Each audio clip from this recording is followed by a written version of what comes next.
మోదీ గారి కేంద్ర ప్రభుత్వ సహకారం, కేంద్రం నుంచి వస్తున్న ఆర్థిక సాయం కాగితాల లెక్కల్లో కరిగిపోకుండా జరుగుతున్న అభివృద్ధి ప్రతి ఒక్కరికి కనపడేలా జవాబుదారీతనంతో ఈ ప్రభుత్వం పనిచేస్తుంది. Madam Nirmala Sitharaman ji, your visit here is not just ceremonial. It is deeply symbolic and strategically significant. By laying the foundation stones for these banking institutions, you are laying the foundation for financial prosperity in our capital.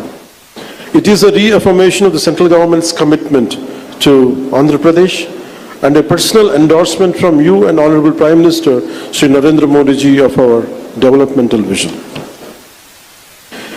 నేడు bank of India, Indian bank, bank of Baroda, IDBI, LIC లాంటి premier banking institutions, అలాగే బీమా సంస్థలు ఒకటే చోట ప్రత్యేకించి ఒక banking స్ట్రీట్కి ఉండటం చాలా దేశంలో చాలా అరుదైన సంఘటన.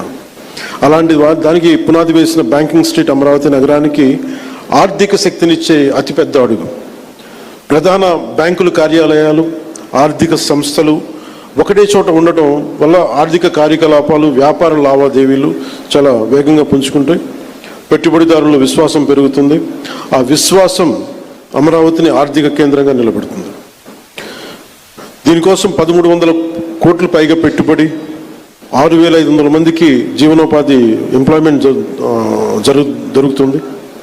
అలాగే మాట కట్టుబడి ముఖ్యంగా అమరావతి రైతాంగం 34,915 ఎకరాల భూములు రాష్ట్ర భవిష్యత్తు కోసం ఇచ్చిన రైతుల నమ్మకమే మన రాజధాని నగరానికి ఈ పునాది.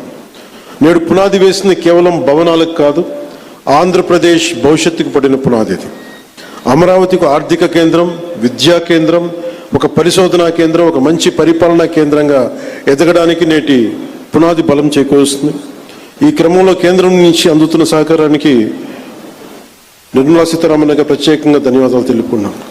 ఒకసారి ఆంధ్రప్రదేశ్ ప్రజలందరూ కూడా ఎన్డీఏ ప్రభుత్వం ఏర్పాటు తర్వాత మనకి గౌరవ ప్రధానమంత్రి మన మోడీ గారు అందించిన సహకారం, ఆయన నాయకత్వంలో ప్రత్యేకించి ఆంధ్రప్రదేశ్కి వైజాగ్లో మీరు పెట్టుబడులు దాదాపు జనవరిలో 2 లక్షల కోట్లు పెట్టుబడికి ఆ రోజు ముందుకు తీసుకెళ్లారు. 7.5 లక్షల ఉపాధి అవకాశాలు, 2 లక్షల కోట్లు. అలాగే అమరావతి పునర్నిర్మాణానికి మే నెలలో 1,07,000 కోట్లు, కొన్ని వేల మందికి ఉపాధి అవకాశాలు. Kurnool super GST super saving సభలో ఆ రోజున కొప్పర్తి ఓర్వకల్ కారిడార్ల ద్వారా 13,000